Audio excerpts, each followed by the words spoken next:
That's what I should have fucking bought when I was at CVS. God damn it. I should have bought $27 on other shit. I did.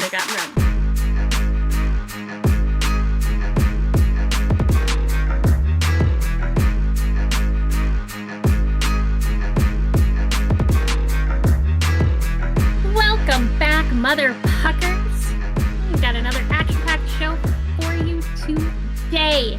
We'll be covering the biggest headlines this week from the PWHL, all the way to playoff battles and some little intriguing off-season chatter. Or lack thereof, maybe. We'll get into it. You won't want to miss a second of it. I'm joined this week by the always amazing and gorgeous Dee, the super spoonable Chris, now with hair. I, as always, am Danger Water. And unfortunately, Maul is without power at the moment, so he will not be here. But let's get this party started. I realized I didn't do a cold open. We'll make it work. I'm sorry. Have plenty of good shit from the beginning of the recording to find something funny to put there. Like, there's nothing newsworthy to make a cold open out of, so, okay. There's a face of someone who's not that worried. The editor's cool. I can tell. But I was like halfway through that, and I was like, this isn't my cold open. All right, I'm just going to keep talking.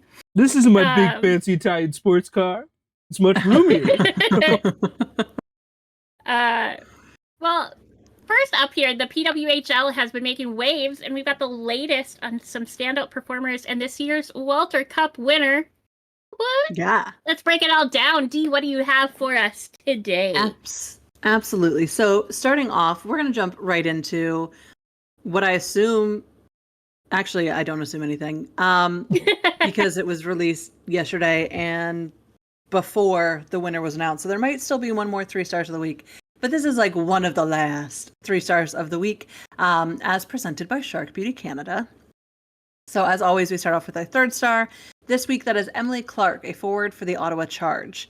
In the series opener, she scored her 2nd goal of the postseason and became the first player in PWHL history to record back-to-back playoff game-winning goals. With her unassisted goal at 2:47 of overtime, Clark joined Taylor Heisey and Michaela Cava of Minnesota and Susanna Tapani of Boston as the only players with multiple game-winning goals in postseason history. Clark also had the winner in the opening round game that eliminated Montreal, and is now the only player with multiple winners in these playoffs. The 2 winners in the playoffs matched Clark's regular season total of winning goals. In Game 2, she led all shooters with playoff career high 6 shots, but was held off the scoreboard by Rooney. Clark opened the scoring in Game 3, capitalizing on her team's first shot of the game. The goal was the first period goal of the closely contested series. She led all Ottawa's forwards with 36:30 of ice time in the game, which lasted 109 minutes and 57 seconds. If you haven't heard already, there were some OT, y'all. And these numbers. Just a little bit. We'll talk about that OT. in a moment. Yeah. Clark has 5 postseason points, 3 goals, 2 assists, and owns sole possession of the team lead in playoff scoring. Her 3 goals is one shy of the PWHL leader, Minnesota's Lee Stecklin. Our 2nd star is Gwyneth Phillips, the goalie for the Ottawa Charge. Through the 248 minutes and 8 seconds of playing time over the first 3 games alone, a quick reminder, each period is 20 minutes, y'all. 3 games, 248. Y'all can do some math, because I sure still will let you guys do the math there. Yeah, that's on you. Phillips and the Charge have allowed just 5 goals on 97 shots to a Minnesota team that led the PWHL with 85 goals in 30 regular season games. All 3 games in the championship round so far, and this was written before the final game, so keep that in mind, have been 1-goal decisions, and all 7 of Ottawa's games in these playoffs have been decided by that same margin. Ottawa, which tied New York for the fewest regular season goals with 71, has needed top-level goaltending, and Phillips, the 24-year-old rookie from Athens, Ohio, has supplied it. She made 25 saves in the Charge's opening game win against the Frost, added 22 in Game 2, and had 45 saves in Game 3. She has allowed 2 goals or fewer in her past 5 starts and has yet to lose a playoff game in regulation. Her 1.17 goals against average leads all playoff goaltenders, as does her .953 save percentage and her aggregate of 221 saves since the postseason began. Wow. She leads all... Isn't that crazy? She leads in playoff minutes played with 563 and 35 seconds. Again, throughout the entirety of the playoffs, it is 563 minutes. And is tied with Rooney for the PWHL lead in 2025 playoff victories with 4. With 90 points, the 2025 PWHL Goaltender of the Year finalist has taken over second place in the 3 Stars of the Week, presented by Shark Beauty Canada. 10 points behind Marie-Philippe Poulin of Montreal Victoire. Gwyneth, save some pussy for the rest of us. Yeah, right. Jesus. Our first star is none other than Maddie Rooney, the goalie for the Minnesota Frost. Dueling goalies here. I mean, they had to be 1 and 2, absolutely. After Nicole Hensley absorbed a 2-1 overtime loss to the Charge in the PWHL Finals opener on Tuesday, Rooney took over in goal for Game 2, making a career-high 37 saves in Minnesota's 2-1 victory at Ottawa, and adding 35 saves in the Frost 2-1 triple overtime home win against Ottawa on Saturday. Rooney has won all 4 of her postseason starts, surpassing her win total from last year's playoffs, and has recorded 30-plus saves in consecutive games for the first time in her PWHL career.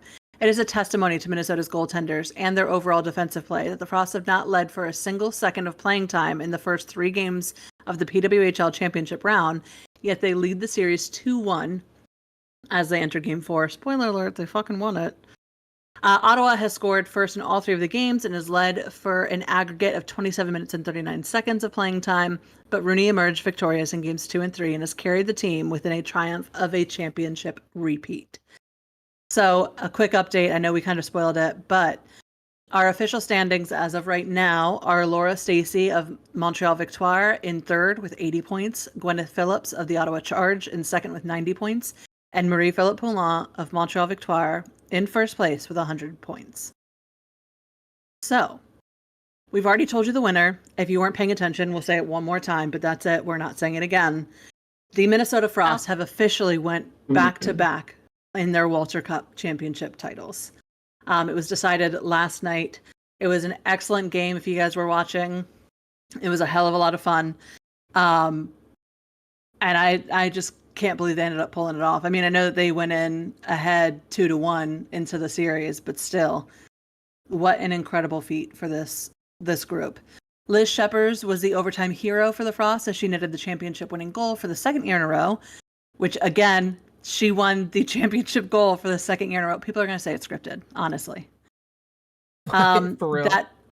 That made people at Xcel Energy Center lose their fucking minds. They had 11,024 fans in attendance that night. It was a scoreless first period. Then Minnesota took the first lead.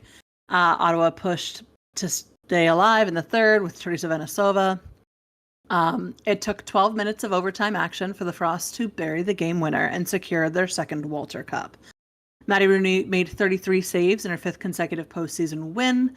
Gwyneth Phillips was voted the recipient of the Ilana Kloss Playoff MVP Award as she led all goaltenders with a 1.23 goals against average and a .952 save percentage through 8 playoff starts.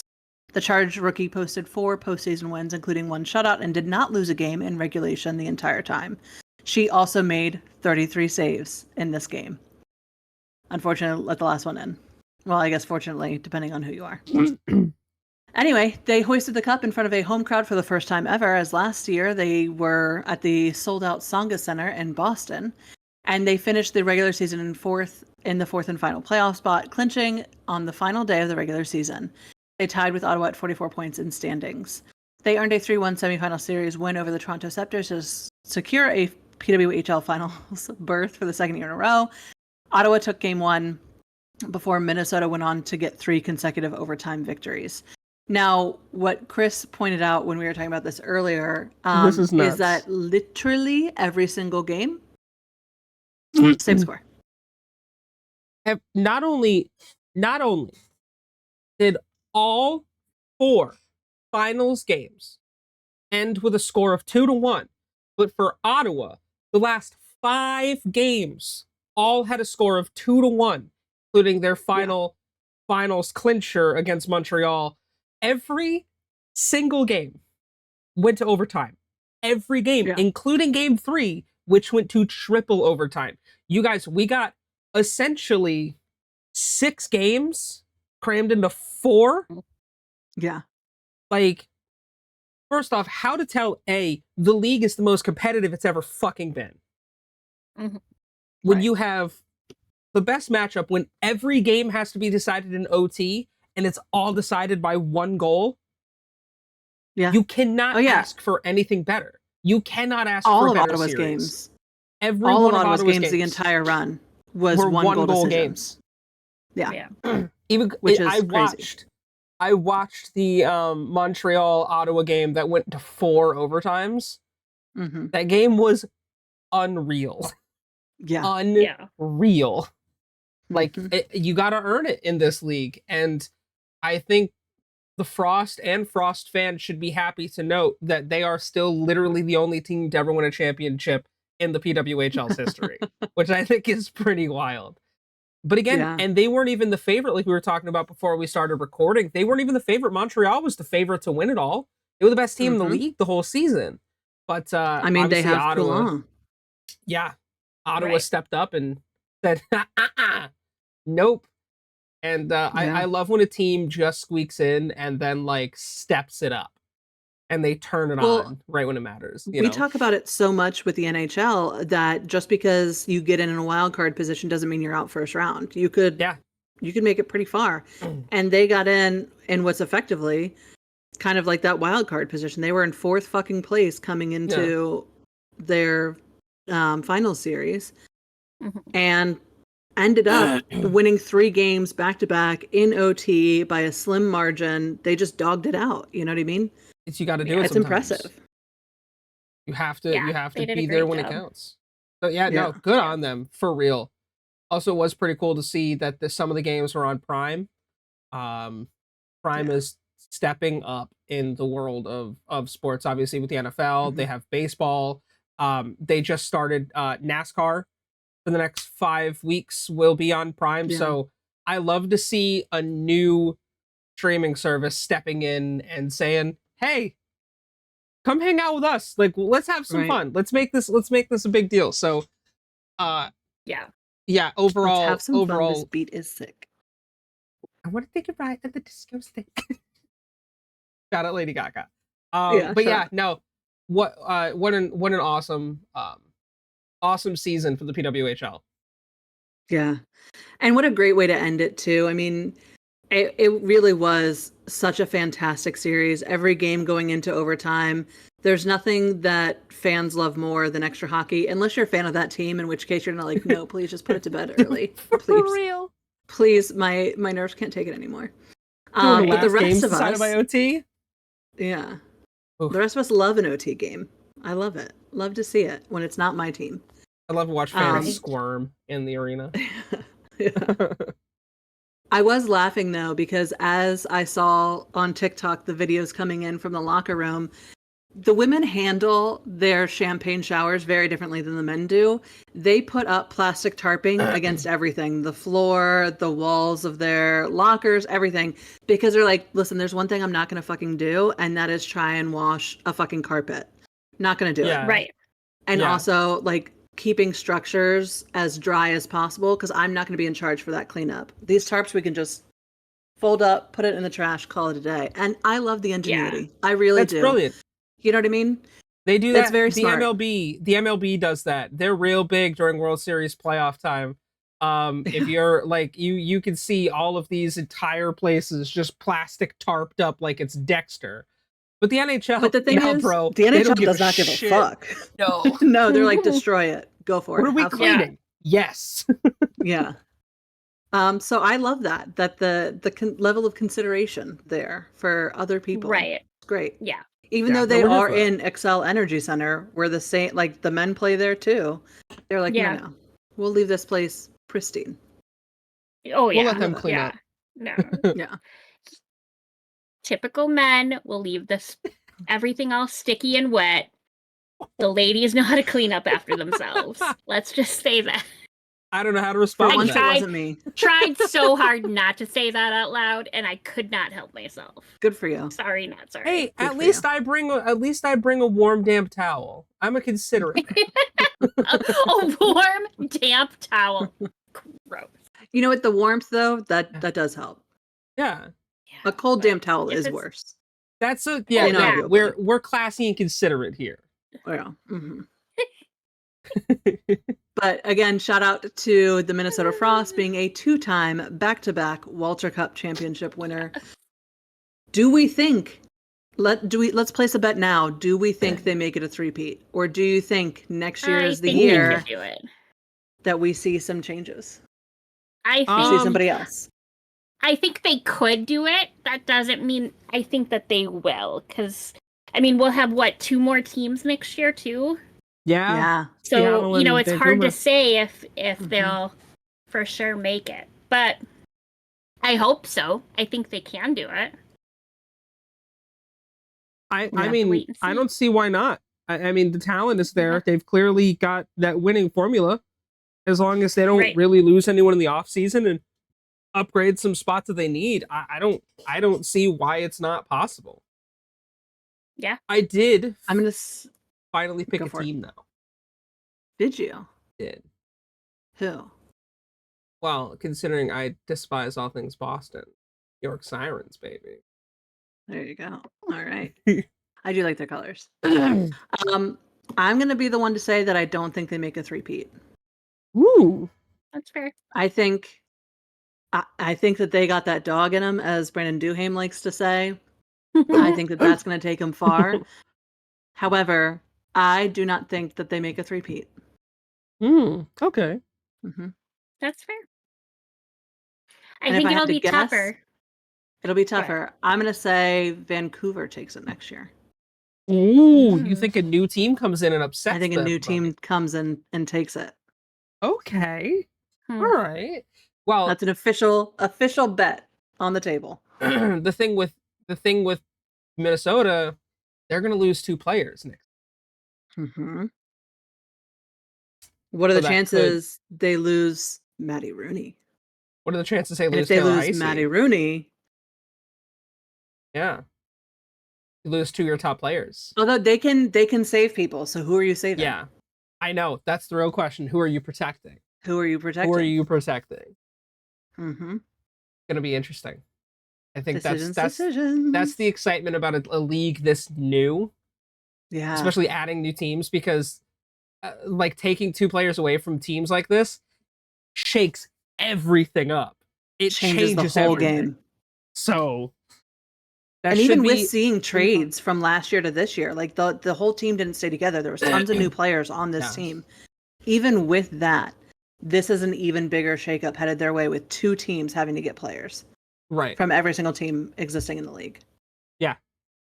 No, I think we're not for that. I think if they had one more year before an expansion draft, I think, yeah, three-peat, absolutely. I think the expansion draft ruins it for them. You're gonna tell me that a new team ain't gonna come in and have some success because it's there. Not Vegas, that there isn't a ton Seattle. of talent. Yeah, not that there isn't a ton of talent like on the free agency list, but that league is right now the elite of the fucking elite. Right. So there is zero reason that they come in next year, that either Seattle or Vancouver come in next year and don't pop the fuck off. Like there's zero reason that can't happen. You know? Mm-hmm. Yeah. So I'm excited. Yeah. Anyway, that is all for me. Awesome. Well, thank you. Well, the United States secured a historic gold medal at the IIHF World Championship, their first in 92 years. What? Yeah, but Right? Crazy. Also, eat that, Mall. Just Anyway. as you guys are just gonna see the fucking eagle and the flag behind us. It's gonna be super American The for 5 eagle seconds. screeching behind it. Yeah. Fucking CCR playing in the background. I love it. They did all of this as well honoring the late Johnny Gaudreau, which was, it always brings me to tears when they do that. Throughout the entire tournament, Gaudreau's presence was deeply felt. His number 13 jersey displayed in the locker room as a tribute. Players like Jeremy Swayman, Zach Werenski, and Brady Skajai emphasized how much Gaudreau had contributed to USA Hockey and how they dedicated their victory to him.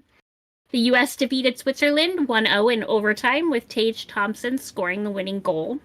the only goal that game.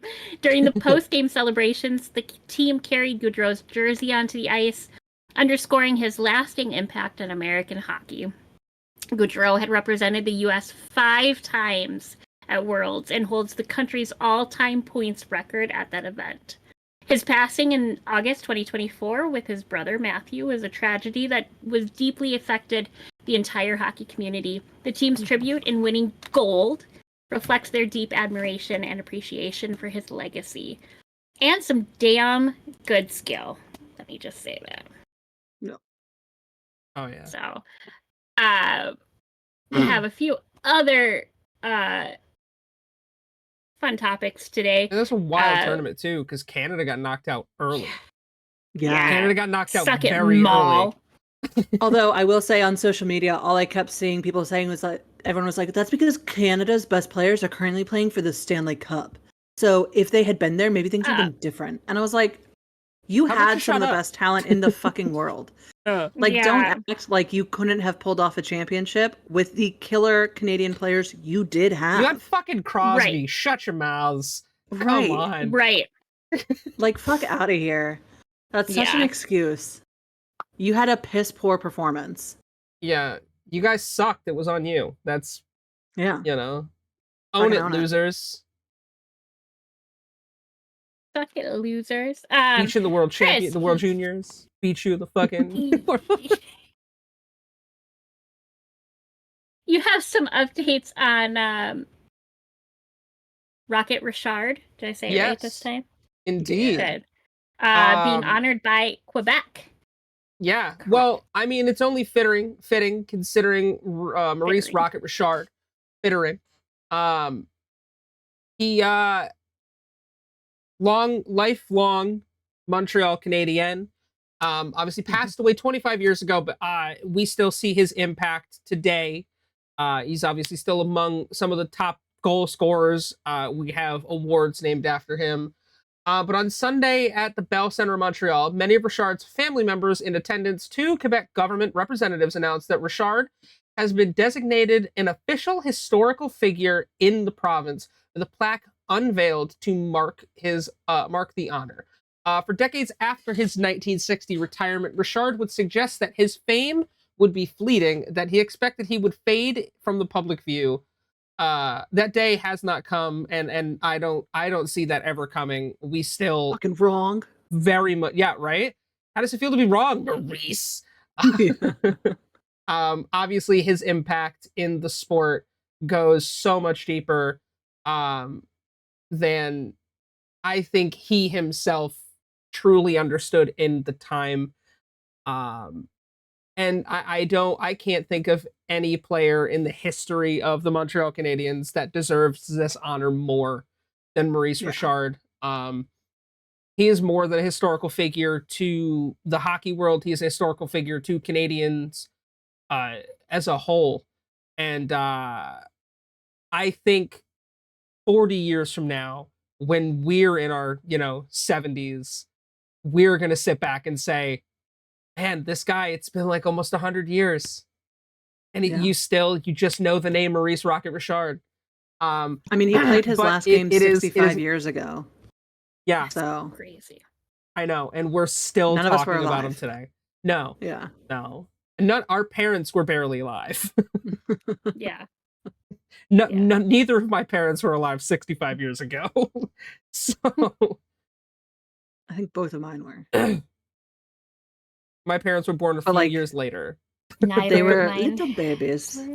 Yeah, I was gonna say our parents are all either barely born or not alive at all. So again, a spectacular thing. Richard Jr., his son, Maurice Jr., said, a journalist once asked my father if he would mind being called by his first name by the average man in the street. He replied with, what would bother him was not being called by his first name. My father never sought fame or notoriety. He played the sport he loved. He always loved his fellow citizens. I think that was more than enough for him. There's so much. If you look back at people who played against him, played with him, people who got to know Maurice Richard, they would all say the same thing, and how humbled he was, what a great ambassador for the sport he was, and how he never treated anybody differently in any aspect. So, Yeah. Congrats to one of the best ever, the Hall of Famer, Rocket Richard, Maurice. Even though you're not with us anymore, we're still showing you all this love 25 years later. So I think that's a very spectacular thing, especially in a tough season for Montreal, getting bounced pretty early in the playoffs. Yeah. And They need a little joy. I imagine that was also just as well attended as a playoffs game. Because if there's one thing Habs fans love, it's the history of that team. Mm-hmm. So Yeah, very special absolutely. moment. I think that's pretty cool for the sport.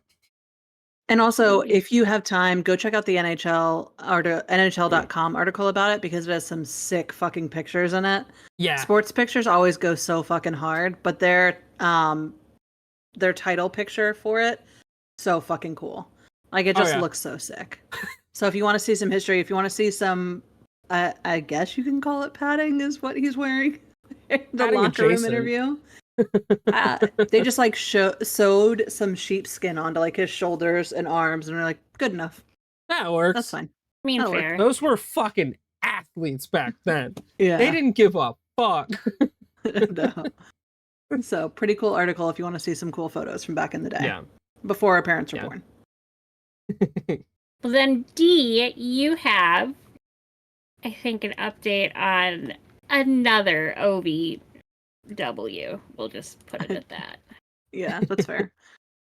So, it was recently announced the 2024-2025 recipient of the Mark Messier NHL Leadership Award, which is presented to the player who exemplifies great leadership qualities to his team on and off the ice during the regular season, and who plays a leading role in his community growing the game of hockey. So Messier solicits suggestions from each team and the league, and he compiles a list of potential candidates, and then the selection of the winner is Messier's choice alone. For those of you who did not know, since Messier is still alive, he kind of gets to do whatever he wants with his award, which is, I mean, cool. Like, he won 4 Stanley Cups. Yeah. So you gonna tell him no? Yeah, right. Exactly. Nope, I'm not. I'm not gonna tell you shit, Mark. You do what you want to do, bro. So it was announced on the 23rd that the winner this year of the Mark Messier Award is none other than Alexander Ovechkin, who is playing in his 20th NHL season, his 16th as the captain for the Washington Capitals, which is tied for the 3rd longest tenure in league history, which is kind of cool as well. He this season completed the great chase to surpass Wayne Gretzky for the most goals in NHL history, a record we've talked about. He held it for 31 years. He finished the season with 897 goals, 3 short of hitting 900, which is fucking insane. And I will say recently there have been multiple interviews where he's like, oh, I'm back next year. Oh, you're not getting rid of me. I'm not done yet. I won't even say that next year's my last year. Who knows? We'll see what happens. Yeah. So don't push him out before he's damn good and ready for it. Like, yeah, who knows what we could see him hit, honestly. He could hit 950 before he calls it a day. And that would be fucking wild. But doable. But fucking wild. They have him, it says 3rd longest tenure? Yeah, 3rd longest tenure for captaincy. 4th. It says tied for 3rd. Because he technically is 4th, because Steve Yzerman was the longest at 19, then Crosby with 18, Joe Sakic was 17. So he's almost tied for 3rd. I'm just saying, according to NHL.com. Interesting. Although he'll be captain again next year, so I guess they're foregoing. Yeah, he will then be tied for sure. Yeah, because I mean, they're not giving. If he's playing in Washington, they're not taking away his fucking seat. It would be crazy if they take it away. The mob that would happen. Oh my god, that would be so sad. That'd be crazy. Yeah. So again, he broke his fibula, or he fractured his fibula and missed 6 weeks of play this year. He was at 3rd place in the NHL at 39 years old, with 44 goals in the regular season in 65 games played. And only one other player in league history has scored as many goals in a season at age 39 or older. Any guesses on who that might be? Sidney Crosby. Gordie Howe. Gordie Howe has 44 goals at age 40. Jesus. Yeah. Wow. I think he scored I mean, I'm goals up not until surprised by that, but I didn't was- know that. they played till he's almost 50, I would think. He played to his old as fuck. Yeah, he was like 900 years old. Yeah. Okay. He was a piece of paper. There's a little bit by of the a time he jump retired. there. Well, I don't know. He was old as So fuck, some that's all we reasons. know. Yeah, some reasons why he was selected is that since 2005-2006, his rookie season, there has been significant youth hockey growth in the Potomac Valley, which is DC, Maryland, Virginia area. It is now offered year-round to children in local arenas and ball hockey rinks as well. In the past 20 years, hockey players in the area have increased by 71%, totaling to more than 20,000, while youth hockey players, 18 and under, have increased by 43%, surpassing 12,000. More than 9,000 players have also been introduced to hockey since the Capitol launched their Future Caps Learn to Play program in 2016, supported by the NHL/NHLPA Industry Growth Fund. An additional 1 million students in the DC area elementary and middle schools participate in the Capitol's Hockey School program. This is available to students in grades 1 through 8 at more than 1,600 schools. The initiative includes street hockey equipment, a custom written curriculum, and staff training. 14 outdoor inline/ball hockey rinks have also been built or refurbished by the Capitals in the past 2 decades in response to increased demand for access to youth hockey. And as part of his quest to become the all-time goals leader, the one and only Alex Ovechkin partnered up with Hockey Fights Cancer and the V Foundation for Cancer Research on what was known as the Great Chase for Victory Over Cancer, an initiative to raise awareness and funds for pediatric cancer research. He started with his 885th career goal, where he donated money for every goal he scores during the remainder of his NHL career, meaning that this is going forward into next year as well. So people are not done donating to the V Foundation. People were donating $8.95, obviously, for, $8.95 made sense. But Ovechkin continues to donate. So, like, when he scored his 887th, he donated $887. When he scores his 888th, he will donate $888, and so on and so forth, which is really cool. Other philanthropic efforts have also included a long-standing relationship with the American Special Hockey Association, the Great Eight hosting multiple ASHA skating sessions, as well as street hockey events since 2014. Ovechkin additionally launched Ovi's Eights in 2006 to provide underserved children with tickets to Capitals games, a program that has given more than 6,000 individuals a chance to see the team free of charge. There's some really great social media content with Alex Ovechkin and a young special needs player who has remembered him and come back through the years, and they've developed quite a lovely relationship.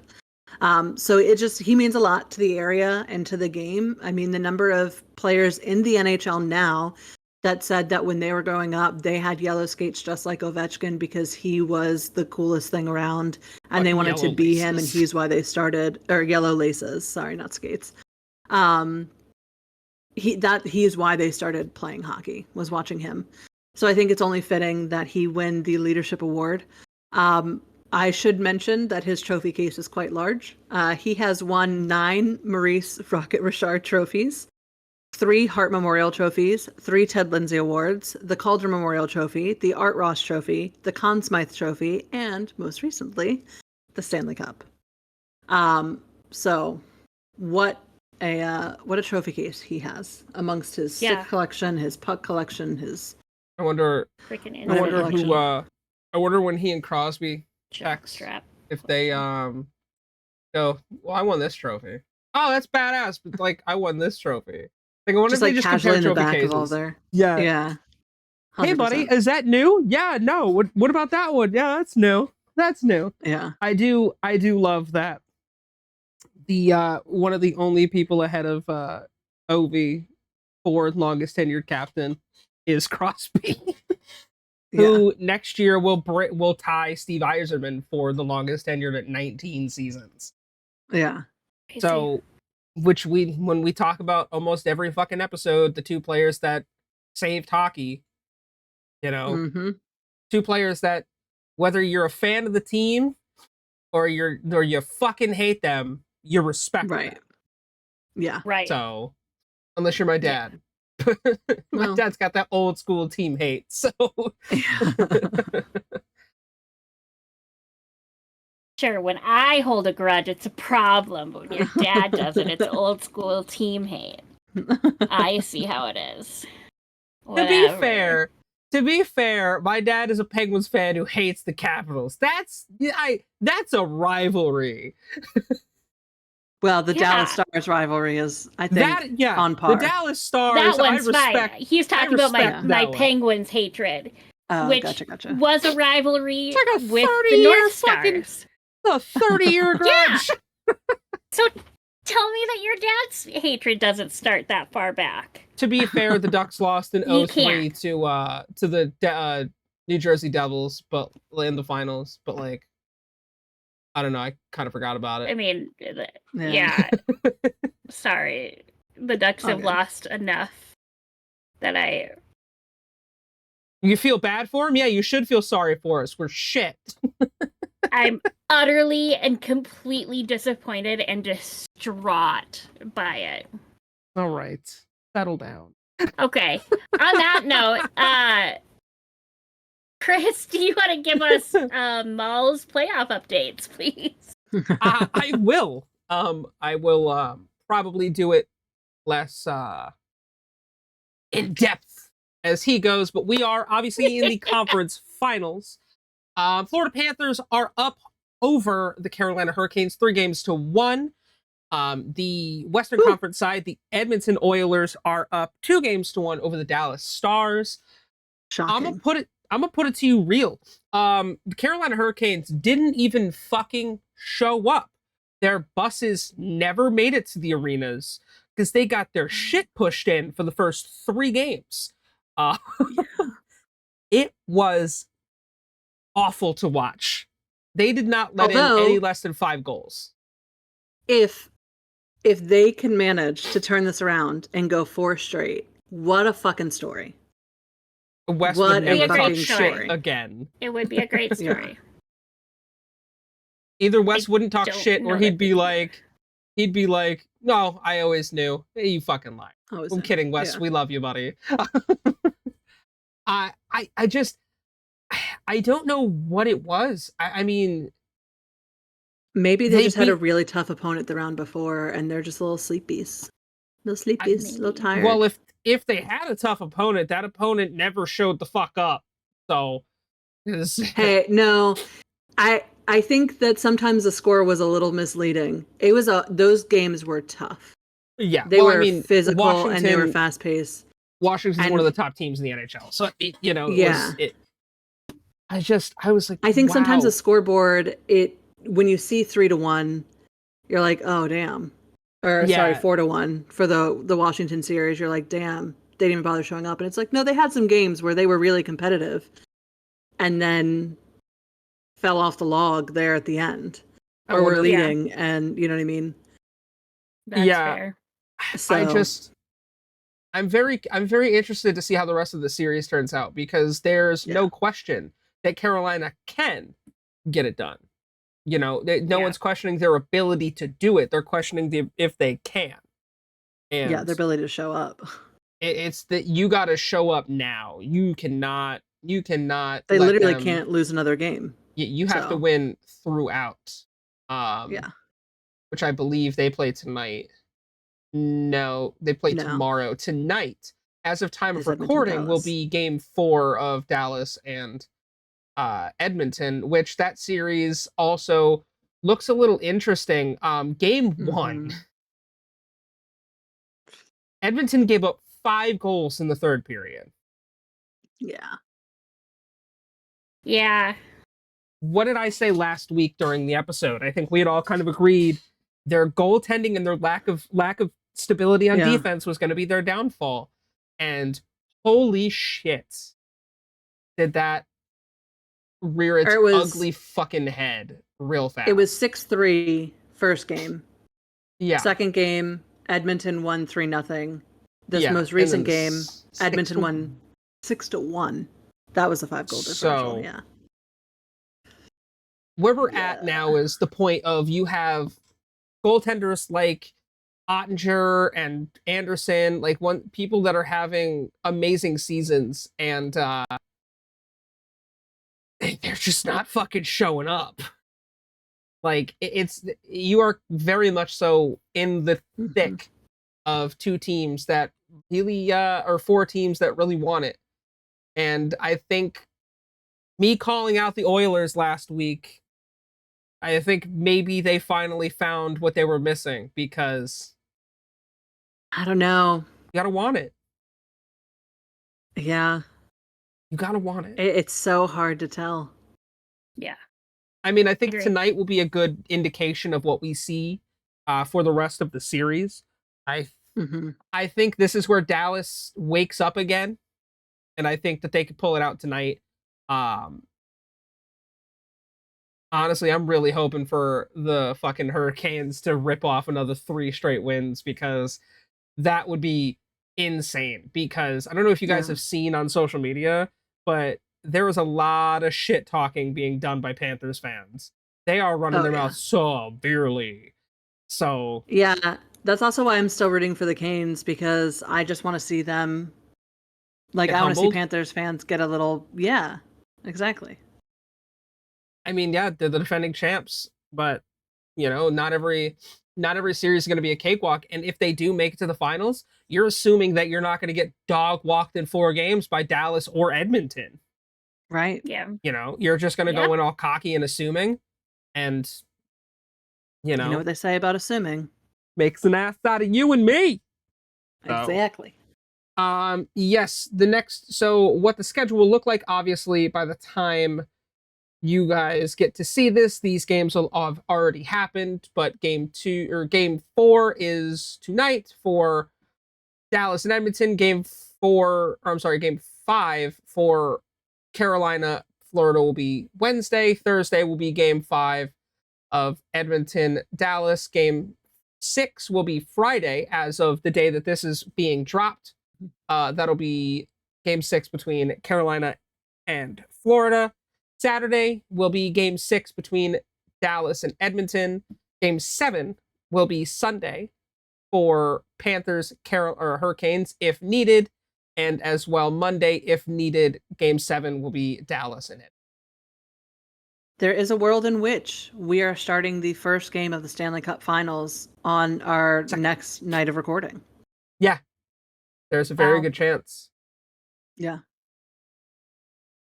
Possibilities Fair are enough. endless. Crazy. Yeah. That would be crazy. That would be crazy. Well, I think we're up for the question of the week. And before we get too far into it, let me actually just verbatim ask the question, and then we'll share my little intro into it. But so Mitch Marner has fed the rumor mill by not saying outright that he would like to stay in Toronto when his contract ends this summer. As he heads into free agency, which team do you see jumping to snatch him up? And so, he's stirring the pot with his recent comments or, lack thereof of comment about his he future made there. A comment. Yeah. Oh, did he? Yeah. Okay. Yeah. So they I asked missed him the comment then. I've been looking out for it, but yeah, he was asked if he wanted to remain with his hometown team because Mitch is from the Toronto area. And he responded by saying, "I've always loved my time here. I loved being here. I've been grateful." Ooh, that definitely sounds like he's planning on leaving. There was also reports from his agent. And he's young, isn't he? Like, he's 27, 26? So young-ish. 28. Yeah. Okay. There have older been reports for a hockey player, but young compared to me. Yeah, always at the prime of his career. Right. But there are reports that from his agent or sources close to him that suggest he will not play for another Canadian team. Correct. Interesting. If he does not sign, he will not play for another Canadian team, which leads me to believe from anybody. Yeah. that removes a ton of teams from that list if he in fact does. Right. You know. And we've seen reports Interesting. from the Blackhawks that they're willing to double down on Bedard and not pick up Marner because it would Right. rule out some options there for Connor. So they have kind of removed themselves from the running. They were definitely a contender whose name was being thrown around. Right. Yeah, I Yeah. saw that their new coach was saying that he thinks, Bedard will be at a new level of skill Yeah. next year, but it's like, how sure, I really fucking hope that he can be, but Marner was also almost traded this year too. If you guys remember during the Yeah. trade deadline, he yeah, was I do remember almost that. traded to Carolina Yeah. for Miko. Well, and he Yeah. even there was further questions because obviously they got eliminated pretty roughly 6-1 loss the Florida Panthers in their game 7. And he also said in that interview later on, which again leads to be like, okay. He said, I think like everyone, I'm saddened, I'm devastated. I mean, it's never easy. There are no words really to put it. It's hard. It gets harder. It's so fresh that I haven't thought about anything going forward and future wise. I was hoping to play a hockey game tonight, and that's not the outcome. So I haven't thought about anything next. In the coming weeks, I'll sit down with my wife and start talking and trying to figure out the next step. So that sounds like they're going to have a conversation about like, well, where would you like to move, honey? Mm-hmm. And if that's what he's saying in his locker room exit, which John Tavares, when asked the same question, he said, obviously, I've expressed my desire to stay here and make it work. So when you compare those Right. two answers, I think we see Mitch say goodbye. Yeah. And then who picks him up? I mean, I've seen a lot of talk about the Rangers trying to find their missing link. The Rangers need to find the money. It's the real thing there is Yeah. Mitch Marner is a fucking superstar. Oh yeah, they expect him to So, have like, one of the highest You have to contracts. You have to eliminate any team that will have to move players around to get him, Mhm. because at that point you're hurting yourself just to get one player. Yeah. The Rangers, if the Rangers can find the money, I could see that working. The team I've heard thrown around is the one team that genuinely has the most cap space right now that's in on it, and that's Anaheim. They have the money. Possibly. They need Yeah. something to push them over the edge. He'd I've do well in also heard Buffalo. But Yeah. if I'm Mitch, I don't know if going to Buffalo is a good move right now, because that team has a lot of problems to work through. And you don't want to Yeah. be. Although imagine your top line, Mitch Marner, Tage Thompson. Yeah. Jesus Christ. Right. Yeah. I don't know. As an unbiased fan, I feel like if he moves, the likely place would probably be Anaheim, because I feel like they really are the only team that are going to be that A, have the space, and B, are going to be willing to pay him. That to probably don't have to Well. move too much. But I guess What about the Penguins? The Penguins is a good shout, but they have contract issues. They don't have the same level though. I think that they can make smaller changes and get the space. And then you have to factor in too that in a couple of years you have Sid leaving, so that's going to free up space. Gone. So it's Malkin's probably going to be gone. It's just a short-term problem that you really have to work out, and then you have a much more money to work with in the budget, and you have Mitch already there. Their biggest hurdle is going to be that Erik Karlsson contract, because it's real big. Yeah, and they took that on pretty heavily.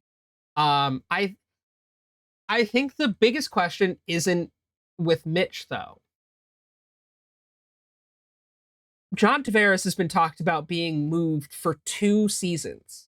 Yeah. After they went out and recruited him hard when he left the Islanders.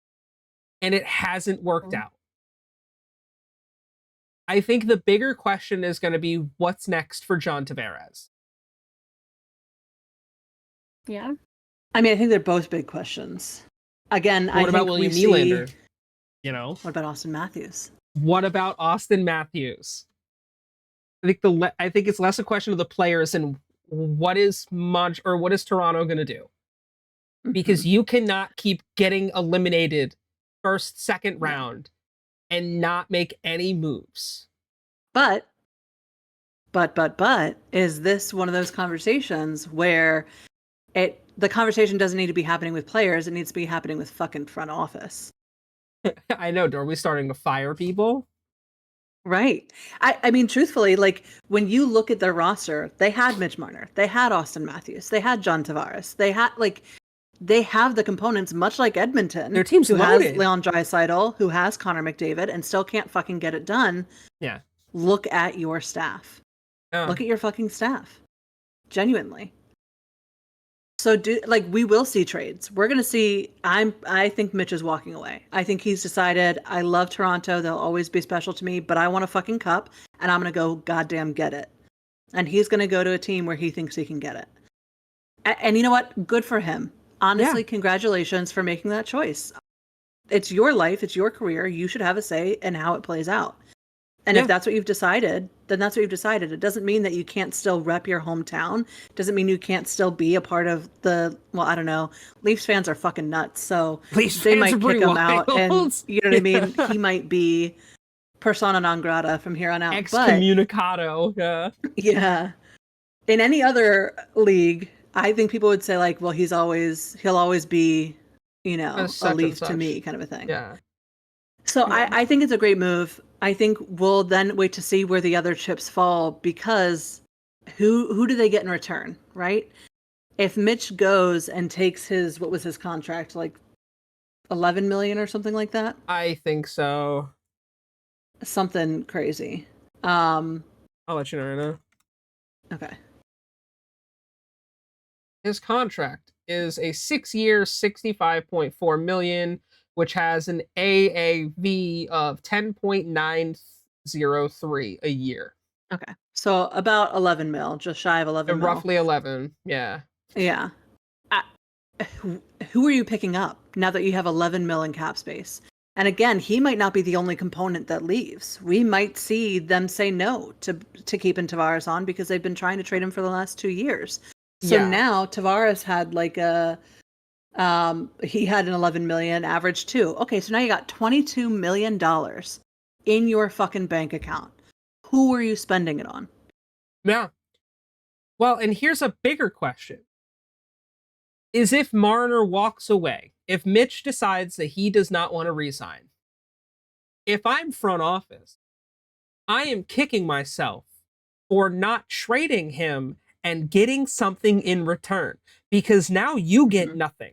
He's an unrestricted free agent, meaning any team can offer him a contract and he goes and he can go and you get zero compensation, especially now with the reworked RFA offer sheet compensation, which we talked about a week or two ago. At what point you're like, fuck, we could have gotten something. And he has a no trade clause, and he was well within his right. He did not waive that this year to go to Carolina, which again I think would have been a better move for him personally. Because I mean they're still playing hockey in May, and Toronto's not. Toronto isn't. Hindsight and all that, though, Yeah, well, of course. I mean, if he had done it differently, I'm sure he would have considered it. But that's the hard part about these big contracts. A lot of these players have NTCs, and it's like, I wonder if front office is thinking probably shouldn't have offered that because now you get nothing if he decides to walk away. Yeah. So it's such a tough thing, man. It's so tough because this is a conversation we've had since the podcast started. We've had this conversation about Toronto and what did they need to do. I think a lot of their issue was Stolarz getting hurt this year and them having goaltenders who were very inconsistent.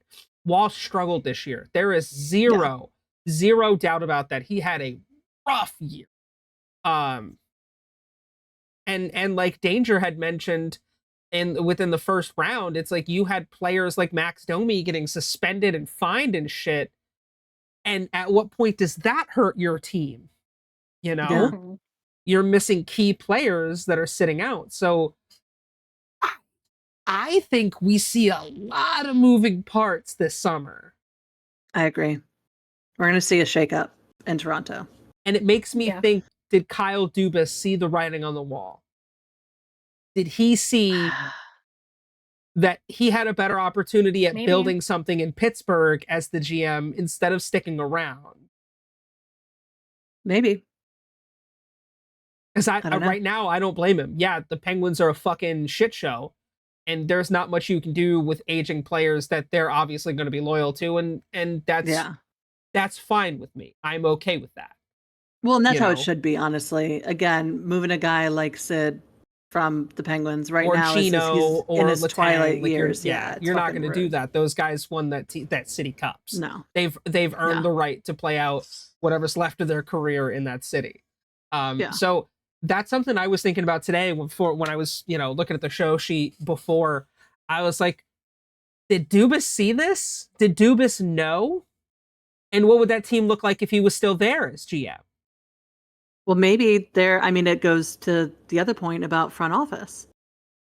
Maybe there are Right. issues in front office, and it was like, hey, we just can't get along. And so he was like, all right, well then, hasta la never.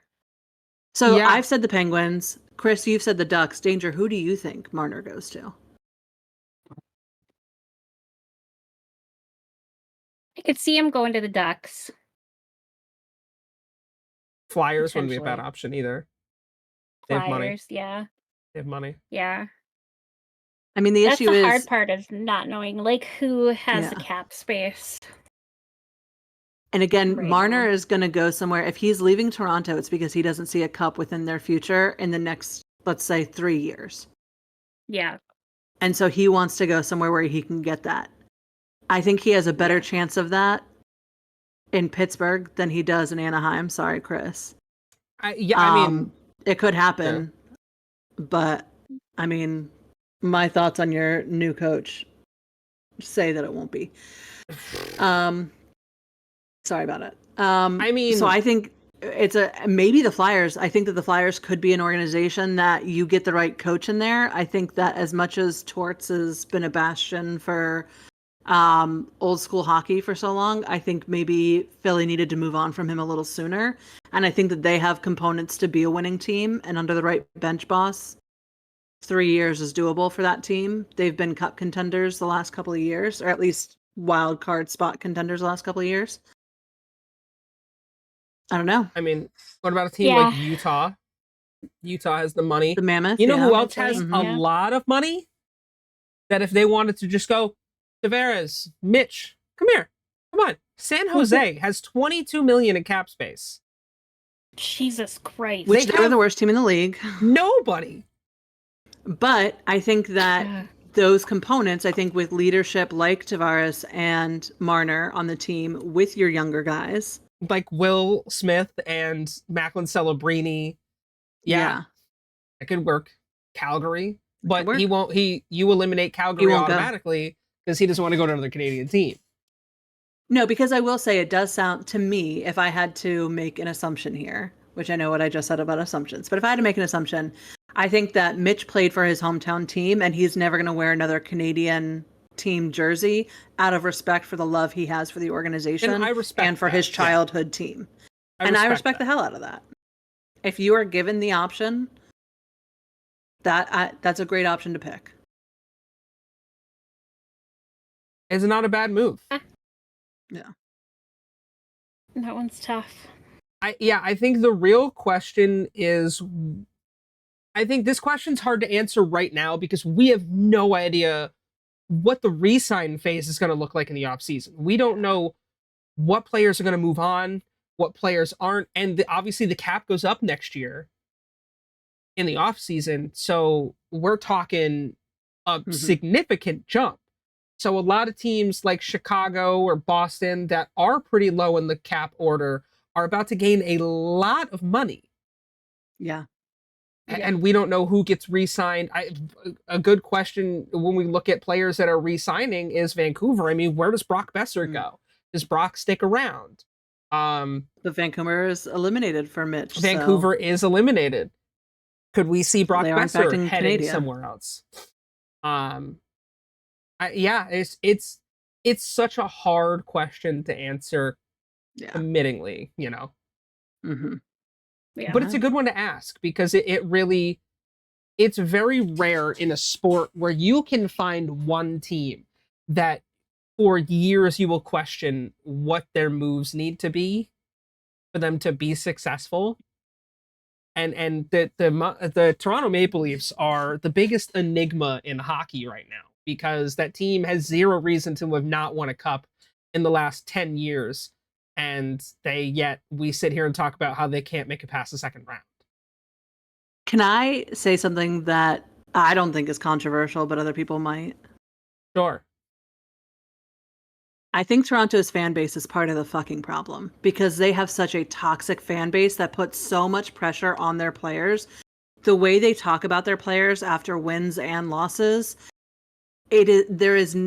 oftentimes it feels to me as if it is never enough for players on that team to just be a player on that team. And I think that level of expectancy breeds a culture within that organization that is difficult to succeed in. You know who they remind me of? Giants fans. So look, the New York Giants fans are so toxic. It's very similar, and I can absolutely agree with you.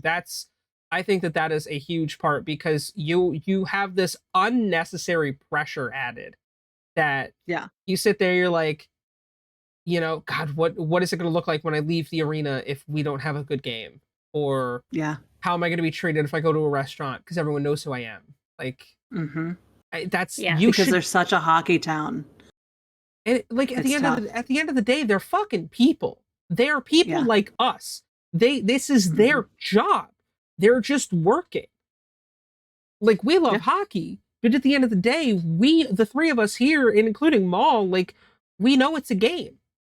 Right. It's a game. These people are just doing their job and they're living their lives. Like, you don't treat them any differently. But Toronto is such a difficult place to succeed. And because they've gone so long without success, that I think it's bred a culture, like you said, that's just become so utterly toxic and just hard to play in. Yeah. And it makes me sad because that's not, you should never have to worry about that when you play in a city, Yeah. Yeah. And with them being an original six team, makes it even worse. So I think I don't think that's a crazy thing to say. I don't think that's controversial at all. No, but their fans will think it is. So sorry, and you know Toronto what? They're fans. Gonna get mad, and that's fine. But sometimes the truth is hard to hear. True. Preach. Stop being bitches, Toronto Maple Leafs fans. Right. Wow. Good talk. Yeah. Yeah, it was for sure. It was definitely interesting. And on that note too, as we all know and love, this game is not always smooth sailing. So let's talk about some naughty boys and some sad hurdy boys. I don't think we have any naughty boys, to be fair. I don't think so. I don't think anyone's got any trouble. new ones come through. Yeah. So thank goodness for that. Y'all done good.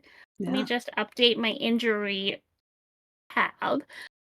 For Carolina, we have Sean Walker out, undisclosed, listed as day-to-day.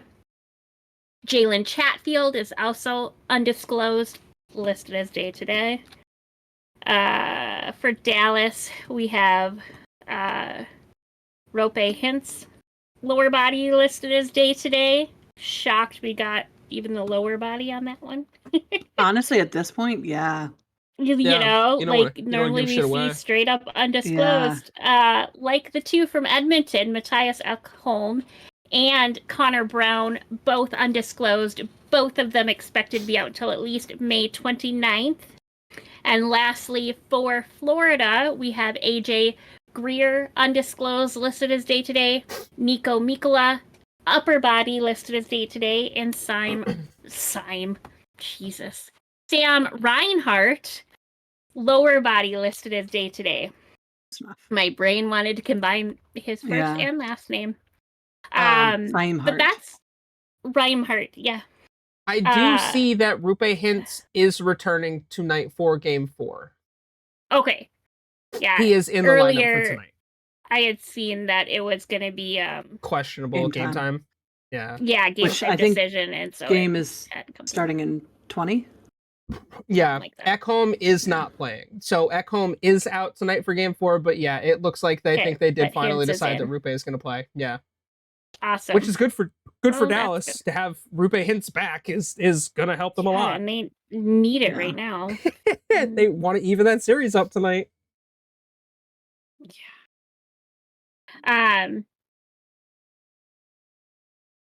Let's go on to everybody's favorite segment. Haha, I beat you to it, Chris. Do you have our obscure player of the week?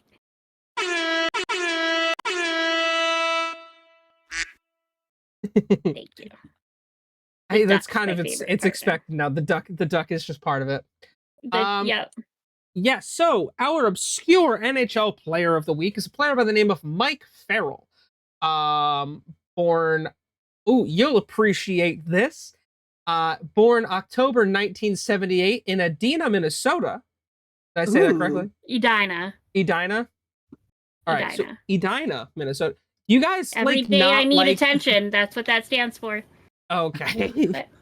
Do you guys just not like the soft the soft I sound? I don't know what that is. I'm sorry. Meaning from Minnesota. Yeah, that's what I was like. All right. That answers my question. We don't know what that is. Yeah. So this the right-handed Minnesota accent has no soft vowels. Sorry. That's what? Fair enough. Just like how the New England accent kind of forgets their R sound. Right. So true. These motherfuckers. God damn you. Park my fucking car. Yeah. This right-handed right winger was drafted 220th overall in the 1998 NHL draft by the Washington Capitals. But what? He played 13 games in the NHL. He really hit all of our areas because he played 3 years for Providence College, which is probably an hour from me, and then he played with the Portland Pirates, which were located in Maine.